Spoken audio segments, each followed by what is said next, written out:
ప్రార్థనకి వెళ్తున్నట్టుగానే ఉండొచ్చు కానీ, ప్రార్థనకి నడుస్తున్నట్టుగా ఉండొచ్చు కానీ, ప్రార్థనకి వెళ్తున్నట్టుగా మనం జీవించవచ్చు కానీ, అసలు నువ్వు ప్రార్థన చేసే దేవుని మీద నీకు నమ్మకం ఎంతవరకు ఉన్నది? నువ్వు ప్రార్థన చేసే దేవుని మీ దగ్గర నీకు ఎంతవరకు విశ్వాసం ఉన్నది? అందుకే యేసుప్రభు వారి శిష్యుల దగ్గరికి వచ్చి ఫస్ట్ వీళ్ళ తండ్రి గారు అంటే వీళ్ళు వచ్చి అడిగాడు, అయ్యా నా కొడుకు బాగలేదయ్యా, నా కొడుకు దెయ్యం పట్టిందయ్యా, వాడు దెయ్యం పట్టినప్పుడు కింద పడిపోతాడయ్యా, నురుగు గార్చుకుంటాడయ్యా, వాడు ఎక్కడ పడితే అక్కడ కింద పడిపోతాడయ్యా అని చెప్పారు. చెప్తే వీళ్ళు ప్రయత్నం చేశారు, చేశారు. యేసు నామములో పో అంటున్నారు. అది పోవట్ల. నువ్వు పో అంటే పోవటానికి నీలో ఏముండాలి? విశ్వాసంతో ప్రార్థన చేసే అనుభవం ఉండాలి. పో అంటే పోదు. నువ్వు చెప్పే మాట నీలో ప్రార్థన జీవితం ఉంటే నువ్వు చెప్పిన దానికి సార్థకము ఉండదు. అందుకే యేసు ప్రభు వారు ఒక మాట అన్నాడు వాళ్ళని. ఏమన్నాడో తెలుసా? 19వ వచనం అన్నాడు ఒక మాట. 19వ వచనం ఏమన్నాడంటే, అందుకు ఆయన విశ్వాసము లేని తరములారా ఏమన్నాడు? ప్రార్థనకి వెళ్తున్నారు, ఏమి లేదు, విశ్వాసం లేదు. ప్రార్థనకి వెళ్తున్నారు, దేవుని మీద నమ్మకము లేదు. ఈరోజు నువ్వు కూడా నేను కూడా దేవుని సన్నిధికి వెళ్తుమే గాని నేను ప్రార్థన చేసే దేవుడు నమ్మకమైన వాడు అని విశ్వాసంతో నువ్వు వెళ్తున్నావా? విశ్వాసంతోనే వెళ్తున్నావా? పాట పాడడానికి వెళ్తున్నావా? లేకపోతే అందరూ వెళ్తున్నారని వెళ్తున్నావా? నువ్వు దేనికి వెళ్తున్నావో ఒకసారి ఆలోచన చేసుకో. యేసు ప్రభు వారిని ప్రశ్నేసే స్థాయికి వచ్చాడు అతను. నీ వలన అయితే అంటే ముందు నీ శిష్యులను అడిగాను, వాళ్ళ వల్ల కాలా, వాళ్ళకి చేత కాలేదు, వాళ్ళకి వల్ల కాలేదు, మరి నీ వల్ల ఇద్దా అని అడుగుతున్నాడండి. అంతమంది జనములో, అంతమంది ప్రజల ముందు, అంతమంది జన సమూహము ముందు ప్రభువారిని ఆ మాట అడిగాడు. ప్రభువారికి ఎంత బాధ వేసి ఉండదు ఒకసారి ఆలోచన చేయండి. ప్రభువారికి ఎంత కోపం వచ్చి ఉండాలి, ఎంత బాధ కలిగి ఉండాలి. అందుకే ఇక ఆయన్నేమంటలా, వచ్చిన ఆయన్నేమంటలా, వాళ్ళ కొడుకునేమంటలా, జనాన్నేమంటలా. ఎవరిని అంటున్నాడంటే ఇంట్లో ఉన్న వాళ్ళని అంటున్నాడు. ఇంట్లో వాళ్ళు ఎవరు? శిష్యుల్ని అంటున్నాడు. ఏమంటున్నాడు? విశ్వాసము లేని తరములారా, ఎంత కాలము నేను మీతో ఉందును, ఎంతవరకు మిమ్మల్ని సహించాలి? అయ్యో బాబోయ్, యేసు ప్రభు వారిని ఏం చేస్తున్నాడు? సహిస్తున్నాడు. యేసు ప్రభు వారిని సహిస్తున్నాడు. మీరు కూడా ఇంట్లో సహిస్తా ఉంటారు కదా, భరిస్తా ఉంటారు కదా. సమస్యల్లో ఏదన్నా మిమ్మల్ని ఇసుకిస్తా ఉంటే సహించుకుంటా ఉంటారు కదా. దేవుని వాక్యం వింటున్న బిడ్డలారా జ్ఞాపకం చేసుకోండి, ఎంతకాలం నేను మిమ్మల్ని సహించాలి, ఎంతకాలం నేను మిమ్మల్ని సహించాలి. గమనించారా? ఎందుకు ఈ మాట ప్రభువారు అన్నాడంటే వాళ్ళ మీద కోపడుతున్నాడు, వాళ్ళ మీద కోపం కలిగి ఉంటున్నాడు. అసలు మీకు ఎందుకు విశ్వాసం లేదు చెప్పండి? మీరు నాతో పాటు తిరుగుతున్నారే, మీరు ఎందుకు విశ్వాసం లేకుండా తిరుగుతున్నారు? మీరు నాతో పాటు ఉంటున్నారే, మీకు ఎందుకు విశ్వాసం లేదు? నేను ఎంతకాలం మీతో ఉంటా? ఈరోజు ప్రార్థనకు వస్తున్న బిడ్డ, నీకు ఎంతవరకు విశ్వాసం ఉంది బిడ్డ? నువ్వు ప్రార్థనకు వస్తున్నావు కానీ నీలో ఎంతవరకు విశ్వాసం, దేవుడు బాగు చేస్తాడు అనే నమ్మకం ఎంతవరకు ఉంది? నా ఇల్లు బాగు చేస్తాడు, నా జీవితాన్ని బాగు చేస్తాడు, నా కుటుంబాన్ని బాగు చేస్తాడు, నాలో ఉన్న రోగాన్ని తీసేస్తాడు, నాలో ఉన్న జబ్బును తీసేస్తాడు, నాలో ఉన్న సమస్యను తీసేస్తాడు, నాలో ఉన్న కష్టాన్ని తీసేస్తాడు, నా అప్పును తీసేస్తాడు, నా పరిస్థితులు మారుస్తాడు అని నీకు ఫస్ట్ ఏముండాలంటే విశ్వాసం ఉండాలి. అప్పుడు దేవుడి కార్యక్రమాలు జరిగేది. అందరూ వెళ్తున్నారు, నేను వెళ్తున్నాను, అందరూ పోతున్నారు, నేను కూడా పోతున్నాను అనుకుంటే నీవు ఎంత కాలమైన పోవటం రావటమే, నీకు ఏ రకమైన మేలు జరగదు. నేను చిన్నప్పటి నుంచి నాకు ఒక మంచి అలవాటు ఒకటి ఉండేది, అది ఇప్పటికీ అప్పటికి ఎప్పుడు ఉంది. ప్రార్థన చేస్తే ఖచ్చితంగా జరిగిద్దని నేను నమ్ముతా ఉండేవాడిని. హల్లెలూయా. ప్రార్థన చేస్తే ఖచ్చితంగా జరిగిద్ది అని ఒక నమ్మకం కడుపులో ఆట పడిపోయింది. అది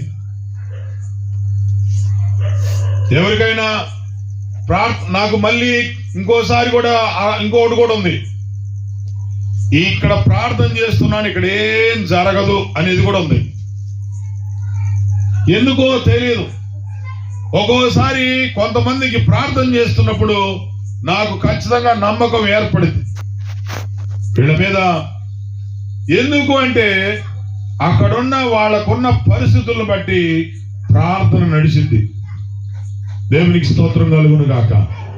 యేసు ప్రభువారు శిష్యులను అంటున్నాడు, ఎంతకాలం అయ్యా నేను సహించేది మిమ్మల్ని? మీరు నాతో తిరుగుతున్నారు, నాతో ఉంటున్నారు. 5 రొట్టెలు 2 చేపలు 5,000 మంది పురుషులు తిన్న తర్వాత 12 గంపలు ఎత్తిన వాళ్ళు మీకు తెలియదా? కేవలం 5 రొట్టెలు 2 చేపలను తీసుకెళ్లి ఆశీర్వదిస్తే 5,000 మంది పురుషులు, పురుషులు కాక స్త్రీలు చిన్నపిల్లలు కాక పురుషులు మాత్రమే 5,000 మంది తిన్నారే. మరి మీకేమైంది విశ్వాసం? ఎన్నో దెయ్యాలు పోగొట్టానే, ఎన్నో రోగాలు బాగుపడ్డాయి, ఎన్నో సమస్యలు పోయినాయి, ఎంతో మంది కష్టాలు తీర్చబడ్డాయి. ఇవన్నీ చూస్తున్నారు, మీకెందుకు రాలా విశ్వాసం? చాలా మందికి మీరు గమనించండి, డైలీ ప్రార్థన పోయే వాళ్ళకి విశ్వాసం చాలా తక్కువ ఉంటుంది. అట్టని చచ్చి మానేస్తారు ఆయన కొంపదీసి. అట్టగాదు నువ్వు చేయాల్సిన పని. ప్రతిరోజు వెళ్ళినప్పుడల్లా విశ్వాసంతో ప్రయాణం చేయి. హల్లెలూయా. నువ్వు ప్రతిసారి వెళ్ళేటప్పుడల్లా విశ్వాసంతో ప్రయాణం చేయి. ఈరోజు ఒకవేళ నువ్వు ప్రయాణం చేస్తున్నావా, ఈరోజు మందిరం దగ్గరికి వెళ్ళాలనుకుంటున్నావా, విశ్వాసంతో వెళ్ళు. మళ్ళా రేపు వెళ్ళాలనుకుంటున్నావా, రేపు కూడా విశ్వాసంతోనే వెళ్ళు. నీ విశ్వాసమే నిన్ను స్వస్థపరిచేది, నీ విశ్వాసమే నిన్ను కాపాడేది, విశ్వాసమే నీకు సహాయము చేసేది. హెబ్రీయులకు రాసిన పత్రిక 11వ అధ్యాయము 6వ వచనంలో ఏమనుందో ఒకసారి చదవాలి. హెబ్రీయులకు రాసిన పత్రిక 11వ అధ్యాయము 6వ వచనం. విశ్వాసం లేకుండా చదవండి గట్టిగా, త్వరగా. విశ్వాసం అనేది లేకుండా దేవునికి ఇష్టడై ఉండుట సాధ్యం. గట్టిగా చెప్తారా? దేవునికి ఇష్టంగా ఉండటం అసాధ్యం అంటండి. దేవునికి ఇష్టంగా ఉండాలంటే నీలో ఏముండాలి? విశ్వాసం ఉండాలి. ఒక రోడ్డు మీద వెళ్తుంది, ఒక్కొక్క తీసుకొచ్చుకున్నావు, చిన్న పిల్లని తెచ్చుకున్నావు అనుకో, కొంచెం పాలు పోసి లేకపోతే అన్నం పెట్టావు,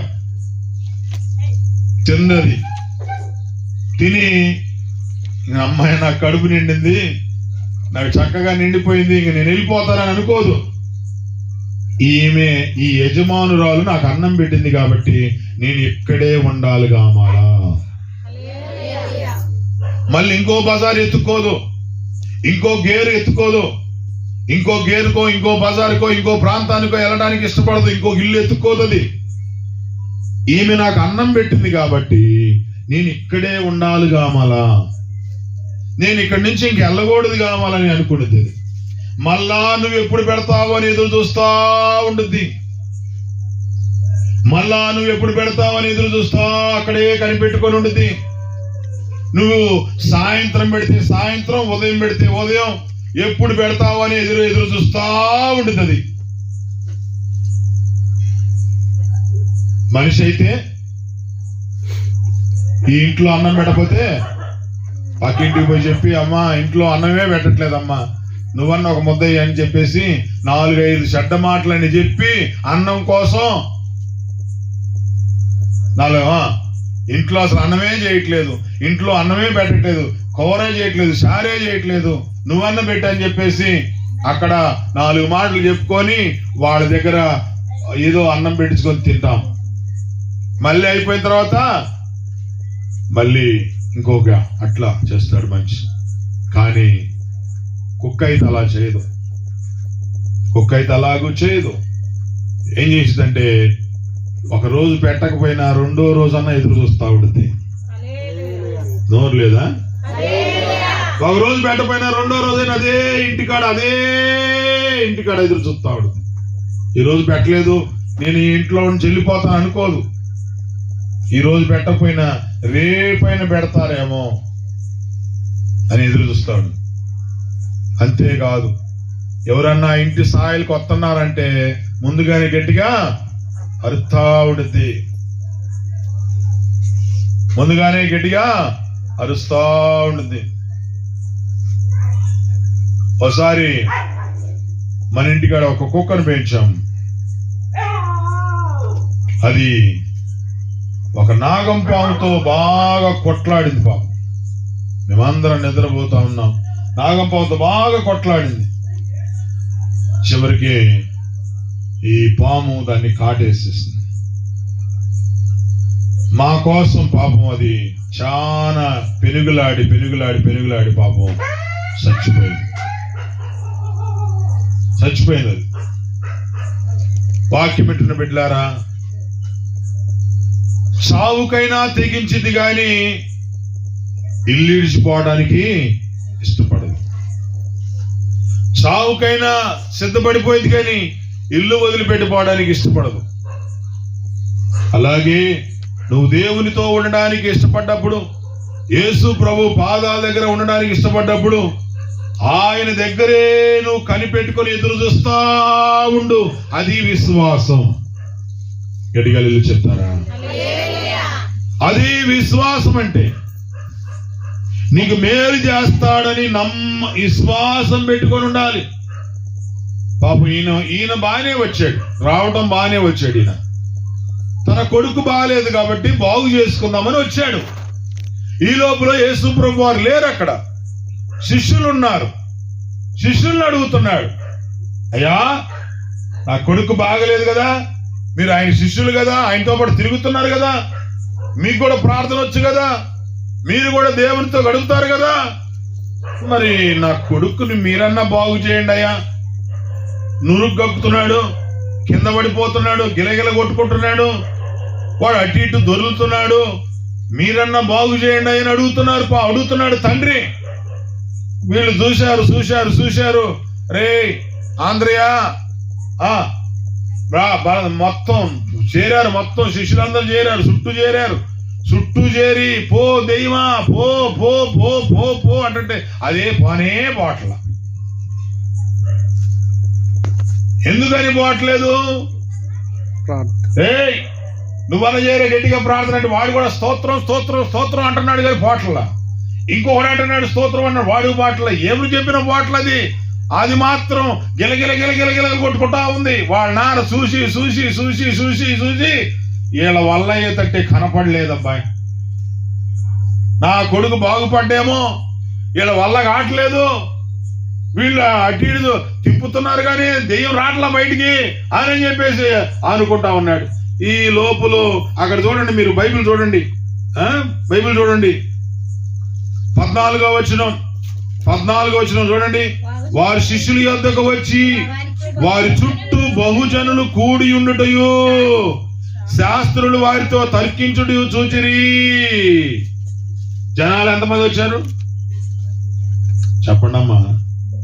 జనాలు చాలా బహుజనులు వచ్చారు, చాలా మంది. ఎందుకంటే వీడు గిలగిల కొట్టుకుంటున్నారు, వీళ్ళేం ప్రయత్నం చేస్తున్నారు, అదేం పోవట్లేదు. జనాలు ఊర్లో వాళ్ళందరూ కుప్పలకు వచ్చి చూస్తున్నారు. అప్పుడు ఏమనుకుంటారు చెప్పండి జనాలు? అరే ఏం ప్రార్థన రా, ప్రార్థన ఉంటే ఈ దెయ్యం పోయేది ఏడబోతున్నాడా? వీళ్ళు ప్రార్థన లేదు, ఊరకలేదు, ఊరకట్టు అంటారు. నలుగురిలో అవమానమా కాదా? ఏం మాట్లాడరు? జనాలందరూ వచ్చి మాట్లాడుకుంటారు. అరే ఏం ప్రార్థన లేదు. ప్రార్థన నిజంగా వీళ్ళ దగ్గర ప్రార్థన అది ఇది ఉంటే ఆ దెయ్యం ఎందుకు పోదు వీళ్ళ దగ్గరికి? ప్రార్థన లేదు, ఏమి లేదు, ఊరికే అలాగ మైకులు పెట్టుకొని అలాగ ప్రచారం చేసుకొని. ఒక ఆయన ఇలాగన్నాడు నాతో, అరే మీ ఉద్యోగం బాగుందయ్యా అన్నాడు.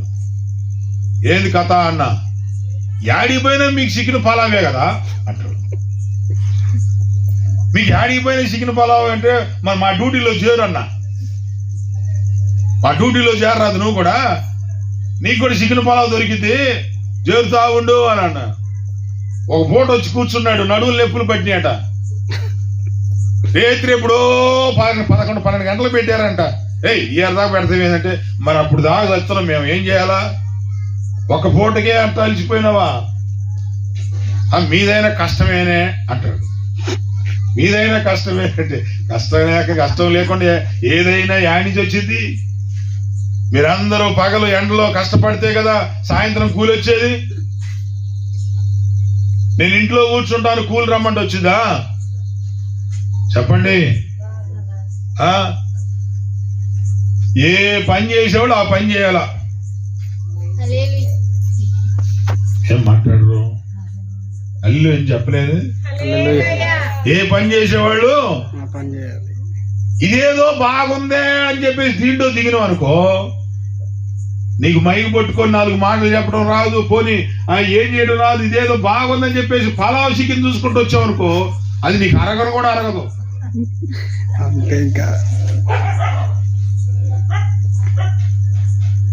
ఒకళ్ళు అన్నారు, అయ్యా మీ ప్రార్థనకైతే రావచ్చు కానీ మీరు ఎప్పుడో దెయ్యాలు తినేటప్పుడు తింటారు. అరే దెయ్యాలు ఎప్పుడు తింటారా అని చెప్పేసి అన్న. అర్ధరాత్రి అప్పుడు తింటాయి, నీకెడ తెలుసురా అంటే వాడు చూశాడంట. మరి మీరు ఆ టైంలో తింటారేంది? జన తిరిగి కూర్చొని భజన కూర్చోరాదని అంటున్నారు. అర్థమైందా? ఎప్పుడో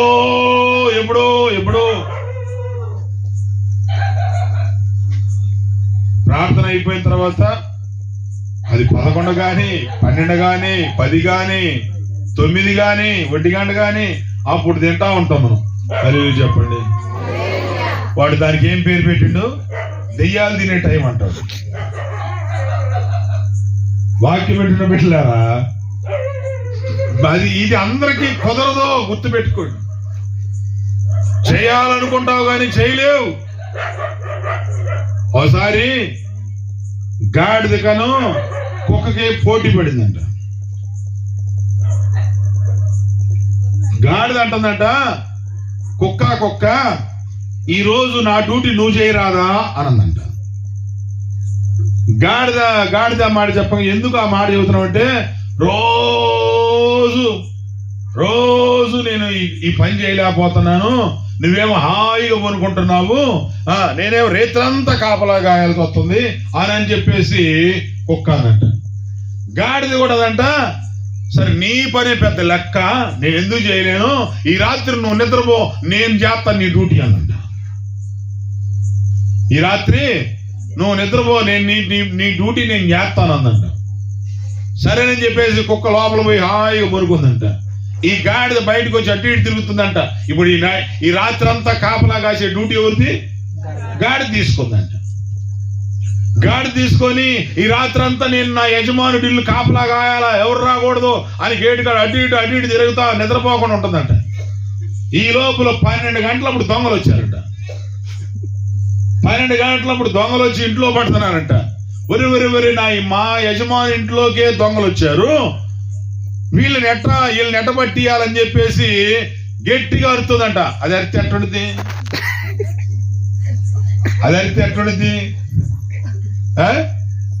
అది అరుతా ఉందంట. ఎందుకు అరుతుంది? యజమానుడు లేవాలి, దొంగలు పట్టుకోవాలి, యజమానుడు లేవాలి, దొంగలు పట్టుకోవాలని అరుతుందంట. గట్టిగా అరుతుందట. కుక్క చూసిందంట, అరవకుండా మెలకుండా పడుకుంది. అది కదా డ్యూటీ, నాది కాదులే అని అది పడుకుందంట. నాది కదా డ్యూటీ, ఈ రోజు మార్చుకున్నాం కదా, అది రోజు నా డ్యూటీ కష్టం అని చెప్పేసి అంటది కాబట్టి నేను బొనుకుందా అని చెప్పేసి బొనుకొని చూసింది, దొంగలు చూసింది, అరవట్ల మెలకుండా పడుకుంది. ఈ గాడిద అరుతా ఉందంట. బాగా వాడేం పని చేసి వచ్చినాడు, బాగా పని చేసి వచ్చి మలిసిపోయి వాడు పనుకుంటే ఇంటి ఆయనకి ఇది అరుస్తా ఉంటే ఈ గాడిద ఎందుకు ఎట్ట అరుతుందా అని చెప్పేసి లేచినాడు. లేచి దొంగలు చూసుకుంటే ఈ గాడికి ఏం పని పట్టలేదు కావాలా, బాగా మేతేసి తిని పొనుకోవాల్సింది పొనుకోకూడదని మూలన రోకల పని తీసుకుంటే నడుకేసి 4 బాధిందంట. ఏం పని పట్టలేదు, ఎందుకు అట్ట అరుతున్నావు అని చెప్పేసి 4 బాధితే ఏం మాట్లాడింది? దొంగలు పడ్డారని చెప్పిద్దా? దాని అరిపే అరుతా ఉందట. ఆపండి పెట్టమనేసినట్టు నడువులు ఇరిగి కూర్చుందంట. కుక్క ఈ లోపల వచ్చిందంట. ఏం బాగుందా డ్యూటీ అందంట. డ్యూటీ ఎలా ఉందంట. అమ్మో నీ డ్యూటీ చాలా కష్టం అమ్మా అన్నది. నేను రోజు నా బరువు మోయటమే నేను పెద్ద కష్టం అనుకున్నాను, నా బరువులు మోయటమే నేను పెద్ద కష్టం అనుకుంటున్నాను, నిజంగా ఈ రోజు నీ కష్టం నేను బరాయించినాను, నడువు నిరిగిపోయినా అన్నట్ట. ఎవరు పని వాళ్ళు చేయాలమ్మా, అర్థమైందా అని చెప్పేసి అంటే నడువు నిరిగిన తర్వాత అర్థం కాలేదంట. హల్లెలూయా. అట్నే ఎవరు పని వాళ్ళు చేయాల. దేవునికి స్తోత్రం కలుగును గాక. మీ అమ్మడి తిరిగితే పలావు చికెన్ ఏం దొరికిందండి? మా అమ్మడి తిరిగి మరి మా అమ్మడి తిరుగుతా ఉండి ఆడబడితే నిద్ర గాయాల. హల్లెలూయా. రేత్రి 1 గంటకో 12 గంటలకో ఎన్ని గంటలకో అయితే తెలియదు. నువ్వేమి నిద్రపోయే బ్యాచ్. ప్రియులారా, దేవునితో సహవాసం చేయటం అంటే అంత సులభమేం కాదు. దేవునితో సహవాసం చేయటం అంత ఈజీ కాదు. దేవునితో సహవాసం చేయటం చాలా ఓపిక ఉండాలా. దేవునికి స్తోత్రం కలుగును గాక. ఎటు చెప్పాలి? హల్లెలూయా. చాలా ఓపిక ఉండాలా. అయ్యా మీరు భోజనాలు, ఒకరోజు ఒక ఆయన్ని భోజనానికి పిలిస్తే ఆయన అంటాడు, మీరు బాగానే భోజనాలు చేస్తారండి, కాకపోతే ఎప్పుడో పెడతారు, మీరు అంతా అయిపోయిన తర్వాత. అప్పుడు దాకా మాకు ఏడ కుదిరిద్ది, మేము నిద్రపోవాలా? నిజమే, కుదరదు. ఇది అందరికి కుదరదు. అది ఆ రుచి చూసిన వాళ్ళకి మాత్రమే కుదిరిద్ది. గట్టిగా చెప్పు. మీరు రాగానే ఇప్పుడు రండి అని ఇస్తరాకులేసి అన్నం పెడితే ఎట్టుంటుంది మీకు? ఇదేందబ్బా ప్రార్థన పెట్టకుండా బో పెడుతున్నారు ఏంది వీళ్ళు అంటారా? ప్రార్థన పెట్టాలి, వాక్యం చెప్పాలి, ప్రార్థన అంతా అయిపోయిన తర్వాత అప్పుడు భోజనం పెట్టాలి. ముందే పెడుతున్నారు ఏంది వీళ్ళు? ఒకవేళ తిన్న తర్వాత ఉంటారు మీరు? హల్లెలూయా. తిన్న తర్వాత ఉంటారా? ఉంటారు, లేక నిద్రపోతారు. కడుపు నిండింది ఈ కంటి పని చెబుతా ఉంటారు. వాక్యం పెట్టిన బిడ్డలారా, అది కాదు కావాల్సింది. దేవుని పాదాల దగ్గర గడుపుకొని ఆయన సన్నిధిలో గడపడం చాలా అవసరం, చాలా అవసరం. కాబట్టి ఇక్కడ మీరు చూసినట్లయితే ఈయన అడుగుతున్నాడు. ఆ జనాలందరూ ముందు అడిగేలేకే ప్రభు వారికి చాలా బాధేసింది. ఎవరిని అరుస్తున్నాయంటే శిష్యులను అడుగుతున్నాయి, నేను ఎంతకాలం ఉంటా నీ దగ్గర, నేను ఎంతకాలం ఉంటా? వినపట్లేదా? చెవుడు వచ్చిందా? కుక్కలా తిరుపు. వీళ్ళు ఎడిపోయారు ఈ పిల్లల బ్యాచ్. నువ్వు వద్దులేమ్మా కూర్చో. ఆ పాప పో. నువ్వు ఆడే ఉంటావా? కుక్కలు కొట్టుకుంటా. గట్టిగా వెళ్ళి చెప్పండి. దేవునికి స్తోత్రం కలుగును గాక. వాక్యం పెట్టిన బిడ్డలారా జ్ఞాపకం చేసుకోండి. ఎంతకాలం మీతో ఉంటానయ్యా నేను? మీకేముండాలి? విశ్వాసం. ఏముండాలి? సరే నేను చెప్పేసి ఈయన వచ్చి ప్రభువుని అడుగుతున్నాడు, అయ్యా నీ వలనైతే బాగు చేయయ్యా అంటే ప్రభు ఆయన అడుగుతున్నాడు, అసలు నీకు నా మీద నమ్మకం ఉందా? అది చెప్పు. నేను నీ కొడుకును బాగు చేస్తానని నమ్మకం నీకుందా? నేను నీ కొడుకును బాగు చేస్తాడని నమ్మకం నీకుంటే నీ విశ్వాసం, నీ నమ్మకం వాడిని బాగు చేసింది. హల్లెలూయా. నీకు నమ్మకం లేదంట, వెళ్ళిపో. నీకు నమ్మకం ఉందా అసలు నేను బాగు చేస్తానని? నీకు నమ్మకం ఉంటే, నువ్వు నమ్మితే దేవుని యొక్క మేలేంటో చూస్తావు. ప్రార్థనకు వచ్చే వాళ్ళకి ఏదో వచ్చాం పోయాం అన్నట్టు ఉండకూడదు. అసలు ప్రార్థనకు వచ్చే వాళ్ళకి ఫస్ట్ దేవుడు మేలు చేస్తాడని నమ్మకం ఉండాలి. హల్లెలూయా. నేను చాలా మందిని చూస్తా ఉంటాను, అప్పుడప్పుడు వాళ్ళకి చెప్తా ఉంటాను, అప్పుడు దాకా మాకు కుదరదు సార్ అంటే, పో మరి ఇంకేం చేస్తా, కుదరపోతుంది. అంత టైం దాకా ఉండలేను సార్, ఉండకపోతే వెళ్ళిపో, మరి ఇంకెందుకు. దేవునికి స్తోత్రం కలుగును గాక. ఎడి చెప్పండి హల్లెలూయా. ఆ టైం దాకా నాకు కుదరదు సార్, కుదరపోతే వెళ్ళిపో, ఇంకెందుకు. కుదరపోతే ఇంక నేనేం చేశాను? నీకు కుదరాలా, ఓపిక ఉండాలా, దేవునితో గడిపే సమయం ఉండాలా.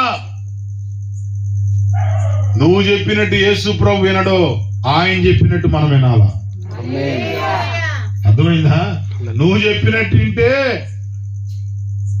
ఆయన కాదు, ఆయన చెప్పినట్టు మనం వినాలా.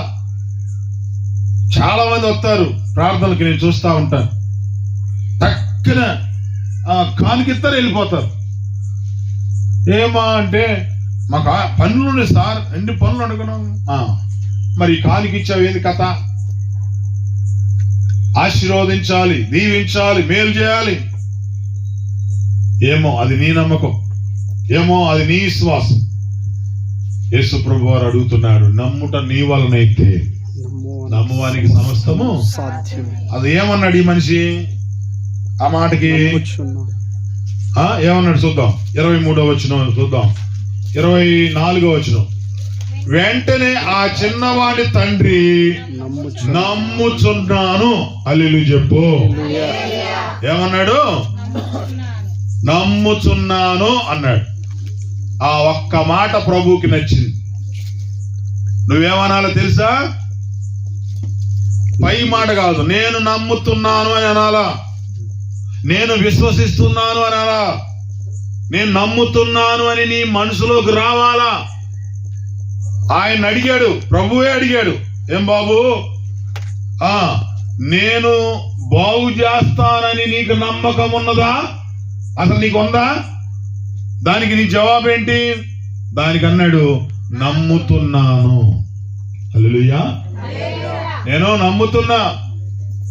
ఈరోజు కొత్తగా దేవుని మాటలు వింటున్న వారులారా, మీ జీవితాల్లో మార్పు రావాలని, మీ కుటుంబాల్లో గొప్ప కార్యాలు జరగాలని, మీ జీవితంలో మేలు జరగాలని నువ్వు ఆశిస్తే, నువ్వు నమ్మితే, ఆయన దగ్గరకు వచ్చి ఉండు, ఖచ్చితంగా దేవుడు జరిగిస్తాడు. అంతే, ఇక తిరుగులేదు దానికి. ఖచ్చితంగా జరిగిస్తాడు. అనుమానమేం పెట్టుకోబాక. నువ్వు అనుమానంతో వచ్చినా ఒకటే, రాకపోయినా ఒకటే. నువ్వు అనుమానంతో వచ్చి ఉపయోగం ఏమీ లేదు. నువ్వు అనుమానంతో రావడం వల్ల జరిగే నష్టం ఏంటంటే నీ సమయం వృధా. నువ్వు అనుమానంతో రావడం వల్ల నీకు టైం వేస్ట్. దేవుని దగ్గరికి వచ్చేటప్పుడు నమ్మకంతో వెళ్ళాలి, విశ్వాసంతో వెళ్ళాలి, ఆశతో వెళ్ళాలి, ఓపికతో వెళ్ళాలి.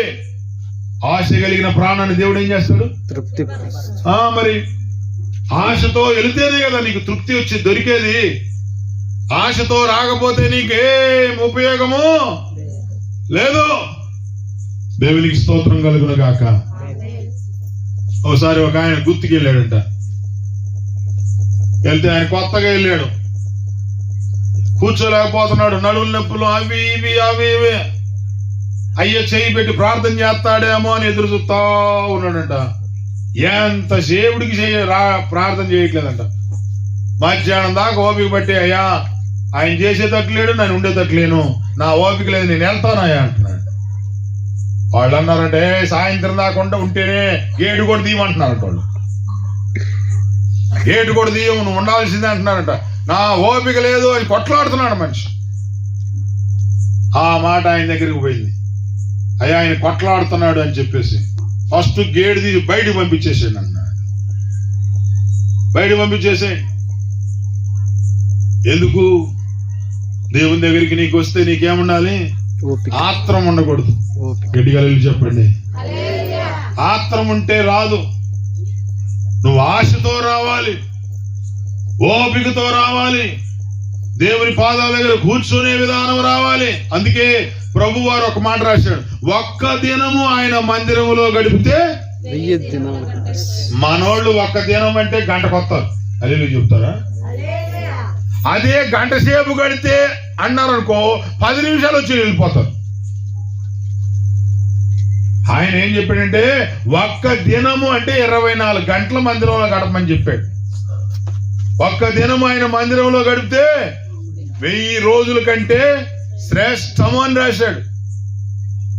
ఆ మాట అనకుండా ఒక గంట గడిపిన చాలని అనుకో, ప్రభు గంట అన్నాడు, వామ్మో 10 నిమిషాలకు వెళ్ళిపోతాం అని చెప్పేసి అనుకుంటారు మనం. నో, ఆయన మందిరంలో గడపడానికి నీకు సమయం ఉండాలి, ఆయనతో గడపడానికి నీకు టైం ఉండాలి. మొత్తానికి సరే విషయం చెప్తాను. ఆ పిల్లోళ్ళలో ఉన్న దెయ్యాన్ని పోగొట్టాడు, బాగుపడ్డాడు. ఎటుగా చెప్పండి. కొడుకు కూడా బాగుపడ్డదని సంతోషంతో ఆయన కూడా ప్రభునందు విశ్వాసం ఉంచి ఆ కొడుకుని తీసుకొని తండ్రి వెళ్ళిపోయాడు. ఇప్పుడు వచ్చిన సమస్యల్లా ఎవరితో అంటే శిష్యులతో వచ్చింది సమస్య. ఎవరితో వచ్చింది? ఎందుకంటే ఎప్పుడు అంటి పెట్టుకుని ఉండేది ఎవరు? శిష్యులే కదా. ఎప్పుడు అంటి పెట్టుకునేది శిష్యులే కదా. వీళ్ళు ఏం చేశారంటే జనాలందరూ పోయిన తర్వాత, వాళ్ళ నాన్నగారు ఆ పిల్లోడు బాగుపడిపోయిన తర్వాత, శాస్త్రులు పోయిన తర్వాత, ఎవ్వరు లేకపోతే వీళ్ళ కడుపులో రగులుతుంది. ఎందుకని మేము దెయ్యం పోగొట్టలేకపోయాం, ఆయన ఎందుకు పోగొట్టాడో ఇది మేము ఎట్టయినా అడగాల, ఇది తెలుసుకోవాలా. ఆయనలో ఉన్నదేదో మాలో ఉన్నదేదో అర్థం కావట్లా అసలు అని వీళ్ళకి కడుపులో పడిపోయిందన్నమాట. అని ఇక చూడండి ఏం చేశారో చూద్దాం. 9వ అధ్యాయంలో చూడండి 28వ వచనం. 28. ఆయన ఇంటిలోనికి వెళ్ళిన తర్వాత ఆయన శిష్యులు, మేమెందుకు ఆ దెయ్యాన్ని ఎల్లగొట్టలేకపోతిమి అని ఏకాంతముగా ఆయన్ని అడిగారు. ఇప్పుడు ఇలా బాధ అర్థమైందా? అర్థం కాలేదా మీకు? మేమెందుకు ఆ దెయ్యాన్ని ఎల్లగొట్టలేకపోయాము. ప్రయత్నం చేశారు పాపం. ఎందుకు పోగొట్టలేదు? మా వల్ల ఎందుకు కాలే చెప్పు, నీ వల్ల ఎందుకు అయింది? అర్థమైందా? ఈ మాట ఎవరిని అడుగుతున్నారు? యేసు ప్రభు వారిని అడుగుతున్నారు. మరి కడుపులో బాధ ఉంది కదా. ఒక్కోసారి మనము స్త్రీలారా ఏమనుకోబాకండే, ఏదన్నా ఒక్క మాట ఉంటే సాయంత్రం దాకా పట్టుకొనే ఉంటావు. ఇంటికి రావాలా అడగాల, ఎప్పుడు వస్తాడో చూడాలా, వచ్చి కాంచి లోపల రగులుతా ఉండదు. ఇంటికి రావాలా అడగాల. కాళ్ళు కడుకొని వచ్చాడో లేదో, నీళ్ళు ఇవ్వకుండా, అన్నం పెట్టకుండా, నువ్వెందుకు ఆ మాట అన్నావు? నువ్వెందుకు అలాగా మాట్లాడావు? కడుపులో ఉంది కదా, ఒక్కసారి కక్కాల. నెమ్మదస్తుడైతేనేమో చెబుతాడు, కోపస్తుడని ప్యాట్మెంట్ బిగుతాడు. హల్లెలూయా. 4 తిన్న తర్వాత అప్పుడు మెలకుంటుంది. నెమ్మదస్తుడికేమో ఇక ఏదో చెప్తాడు. అదే కోపంగా ఉన్నాడు అనుకో, వాడికి బయట అంతా చూసి కోపంతో వస్తాడు. ఏమేమో అసలే కడుపులో పెట్టుకుని ఉంది, అది బయటికి వచ్చేసింది. ఇక రావటం సరే పెట 4 వామితే గాని అప్పుడు మూలన కూర్చుంది. వీళ్ళు కూడా అంతే అడుగుతా ఉన్నారు. ఏంది మేము ఎందుకు బాగొట్టలేకపోయాం? ఏకాంతంగా ఉన్నప్పుడు అడుగుతున్నారు, మేము ఎందుకు దెయ్యం వెళ్ళగొట్టలేకపోయాం? మాకు కారణం ఏదో చెప్పాలి. నువ్వు ఇప్పుడు విషయం ఏదో చెప్పు. నువ్వెందుకు బాగొట్టే, మేము ఎందుకు బాగొట్టలా? ఒరే అదా చెప్తా ఇను. ఏమి లేదు, మీ దగ్గర ఉపవాస ప్రార్థన ఉంటే దెయ్యాలు పోతాయ్యా. ఏ ప్రార్థన? కడుపు నిండి తిని కూర్చొని చేసే ప్రార్థన కాదు. మీకు కావాల్సింది ఉపవాసం ఉండి కన్నీరు గార్చి ఏకాంతంగా దేవుని పాదాల దగ్గర పట్టుకొని అడుక్కుంటే ఆయన శక్తి ఇస్తాడు. ఆ శక్తితో మీరు దెయ్యాలు పోగొట్టగలుగుతారు. ఆమేన్. ఇప్పుడు మీకేం కావాలంటే అడగటం మంచిదే, మీకు ఉండాల్సింది ఒకటి ఉండాలా. అదేమిటంటే ఉపవాస ప్రార్థన. హల్లెలూయా చెప్తారా? ఏ ప్రార్థన ఉండాలమ్మా మీకు? అది ఉపవాస ప్రార్థన ఉండాలి. ప్రార్థన ఉపవాసములో ఉండి కడుపు కాల్చుకొని నీవు దేవుని దగ్గర కూర్చుంటే అప్పుడు నీకు శక్తి వచ్చేది. ఆమేన్. కడుపు నిండా తిని కూర్చుంటే కాదు. ఉపవాసం ఎందుకు ఉండాలంటే దేవుని కార్యాలు జరగాలంటే నువ్వు ఉపవాసం ఉండాలి.